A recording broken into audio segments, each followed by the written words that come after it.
சென்னை புறநகர் ரயில் வழித்தடத்திற்கு இரண்டாவது ஏசி புறநகர் ரயில் மிக விரைவில் தனது பயணத்தை துவங்க போகிறது.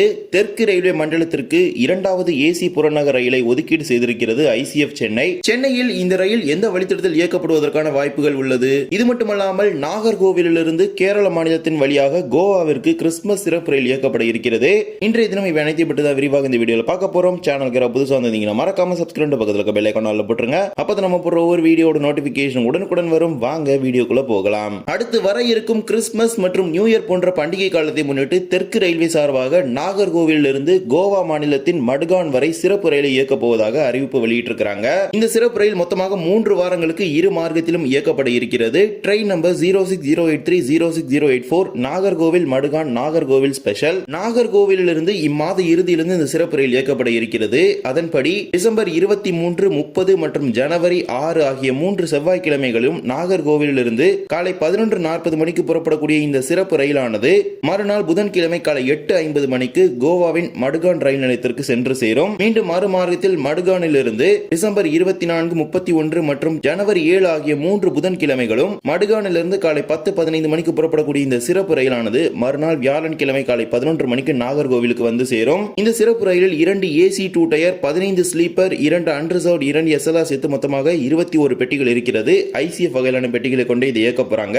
நாகர்கோவிலிருந்து புறப்படக்கூடிய இந்த சிறப்பு ரயிலானது இரணியல், குளித்துறை, திருவனந்தபுரம், கொல்லம், காயம்குளம், மாவேலிக்கரா, செங்கனூர், திருவள்ளா, சங்கனாசிரி, கோட்டயம், எர்ணாகுளம், ஆலுவா, திருச்சூர், ஷோர்னூர், திருூர், கோழிக்கோடு, வடகரா, தலசேரி, கண்ணூர், காசர்கோடு, மங்களூர் ஜங்ஷன், சுரத்கல், உடுப்பி, குந்தப்புரா, பயந்தூர், மூகாம்பிகா ரோட், முருதேஸ்வர், கும்தா, கார்வார் ஆகிய ரயில் நிலையங்களில் இரு மார்க்கத்திலும் நின்று செல்லும் என தெற்கு ரயில்வே அறிவித்திருக்கிறது. இந்த சிறப்பு ரயிலுக்கான முன்பதிவு மிக விரைவில் துவங்க இருக்கிறது. நாகர்கோவில் கோவா இடையே இந்த சிறப்பு ரயில 3 வாரங்களுக்கு கிறிஸ்துமஸ் மற்றும் நியூ இயர் பண்டிகை முன்னிட்டு இயக்குவதாக தெற்கு ரயில்வே அறிவித்திருக்கிறது. இதே போலவே தெற்கு ரயில்வே மண்டலத்தின் கீழ் சென்னை ரயில்வே கோட்டத்திற்கு இரண்டாவது ஏசி புறநகர் ரயிலை ஒதுக்கீடு செய்திருக்கிறது ஐசிஎஃப் சென்னை. கடந்த நவம்பர் 28ஆம் தேதி 12 பெட்டிகளை கொண்ட புதிய ஏசி புறநகர் ரயிலானது சென்னை ரயில்வே கோட்டத்திற்கு தெற்கு ரயில்வேக்கு ஒதுக்கீடு செய்யப்பட்டிருக்கிறது.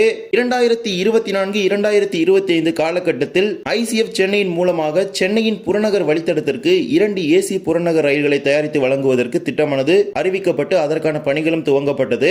இந்நிலையில் தெற்கு ரயில்வேக்கான முதல் ஏசி புறநகர் ரயிலானது கடந்த சில மாதங்களுக்கு முன்பு ஒதுக்கீடு செய்யப்பட்டு அதற்கான அனைத்து கட்ட சோதனைகளும் முடிக்கப்பட்டு கடந்த ஏப்ரல் மாதம் முதல் சென்னை கடற்கரை, செங்கல்பட்டு, தாம்பரம் மார்க்கத்தில் அறிமுகப்படுத்தப்பட்டது.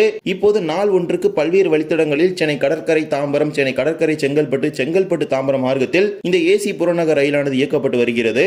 இந்த காலகட்டத்தில் நம்ம சதன் ரயில்வேக்கு 2 ரேக் பாத்தீங்கன்னா ஐசிஎஃப் சென்னையில இருந்து அலாட் பண்ணணும். நம்ம தெற்கு ரயில்வேக்கு மட்டும் 2 பெட்டிகள் கிடையாது. இதே போலவே ஈஸ்டர்ன் ரயில்வே என்று அழைக்கப்படும் கிழக்கு ரயில்வேக்கு கொல்கத்தா புறநகர் வழித்தடத்திற்கும் 2 ஏசி புறநகர் ரயில்களை தயாரித்து வழங்க வேண்டும். அங்கு ஏற்கனவே பாத்தீங்கன்னா ஒரு ஏசி புறநகர் ரயிலை ஏற்கனவே தயாரித்து வழங்கிட்டாங்க. 2வது ரயிலை தயாரிக்கக்கூடிய பணிகள் நடந்துட்டு இருக்குது. இந்நிலையில தான் இப்போது நம்ம சென்னை புறநகர் ரயில் வழித்தடத்திற்கு 2வது பெட்டிகளை ஒதுக்கீடு செஞ்சிருக்காங்க. இந்த 2வது ஏசி புறநகர் ரயிலானது மற்றொரு புறநகர் வழித்தடமான அரக்கோணம் சென்னை வழித்தடத்தில் அறிமுகப்படுத்துவதற்கான அதிக வாய்ப்புகள் இருப்பதாக தகவல்கள் கூறுகிறது. இது தொடர்பாக ஏற்கனவே செய்தித்தாள்களை செய்தியானது வெளியிட்டிருந்தாங்க. ஏனென்றால் முதல் ரயில் பெட்டிகள் பாத்தீங்கன்னா சென்னை கடற்கரை, செங்கல்பட்டு மார்க்கத்தில் அறிமுகப்படுத்தப்பட்டது.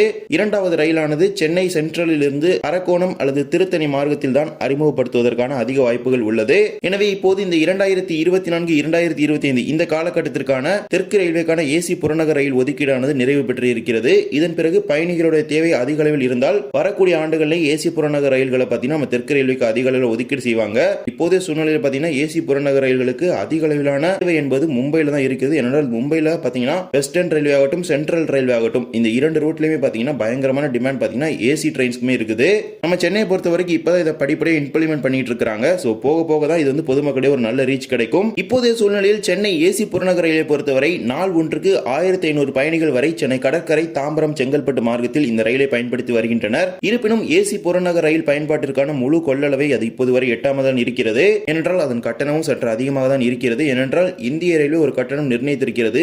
ஏசி புறநகர் ரயிலுக்கு இவ்வளவு கட்டணம் தான் என்று. அதுதான் மும்பையில் வசூலிக்கப்படுகிறது. கிலோமீட்டர் அடிப்படையில் தான் பாத்தீங்கன்னா நம்ம தெற்கு ரயில்வேல சென்னை செங்கல்பட்டு மார்க்கத்திலையும் பாத்தீங்கன்னா 100 ரூபாய்க்கு மேல பாத்தீங்கன்னா முழு வழித்தடத்தில் பயணிப்பதற்கு கட்டணமாக வசூலிக்கப்பட்டு இருக்குது. இந்த 2வது புறநகர் ரயில் சென்னை அரக்கோணம் மார்க்கத்தில் அறிமுகப்படுத்தப்படும் பொழுது இதற்கான இதற்கான தேவை அந்த வழித்தடத்தில் எவ்வாறு இருக்கிறது என்பதை நாம் பொறுத்திருந்து தான் பார்க்க வேண்டும். இதற்கான முறையான அறிவிப்புகள் தெற்கு ரயில்வே சார்பாக வெளியிடப்படும். ஏனென்றால் இதற்கான சோதனை ஓட்டங்கள் எல்லாமே நடத்துவாங்க. மேலும் இதற்கான பணிமனை சோதனை நடத்துவாங்க. இதை எங்க பராமரிக்க போறாங்க அப்படிங்கிற ஒரு விஷயம் இருக்குது. ஏன்னா ஆவடியில் இருக்க ஷெட்ல மெயின்டெனன்ஸ் பண்ணுவாங்க, இல்லைன்னா தாம்பரத்தில் பண்ணுவாங்க. இந்த ரெண்டு இடத்துல எங்கேயாவது ஒரு இடத்துல மெயின்டெனன்ஸ் பண்ணி தான் இந்த ஏசிஎம்யூ ட்ரெயினை பார்த்தீங்கன்னா ஆப்ரேட் பண்ணுவாங்க. இப்போதைக்கு பொறுத்த வரைக்கும் சென்னை பீச் டு செங்கல்பட்டு போற இந்த ஏசிஎம்யூ பார்த்தீங்கன்னா தாம்பரத்தில் மெயின்டெனன்ஸ் பண்ணி தான் ஆப்ரேட் பண்ணிட்டு இருக்காங்க. எனவே மிக விரைவில் சென்னையின் இரண்டாவது ஏசி புறநகர் ரயில் பொதுமக்களுடைய பயன்பாட்டிற்கு வர இருக்கிறது. அது சென்னை அரக்கோணம் மார்க்கத்தில் அறிமுகப்படுத்துவதற்கான அதிக அளவிலான வாய்ப்புகள் இருக்கிறது. இதற்கான இரண்டாவது பெட்டிகளை ஐசிஎஃப் சென்னை தெற்கு ரயில்வேக்கு ஒதுக்கீடு செய்திருக்கிறது. இந்த ஒரு வீடியோவில் இந்த வீடியோ பிடிச்சிருந்தா மறக்காம like and share and subscribe பக்கத்தில் இருக்க பெல் ஐகானை போட்டுருங்க. அப்போ நம்ம போடுற ஒரு வீடியோட நோட்டிபிகேஷன் உடனுக்குடன் வரும். இன்னொரு வீடியோ சந்திக்கலாம். தேங்க்ஸ் ஃபார் வாட்சிங்.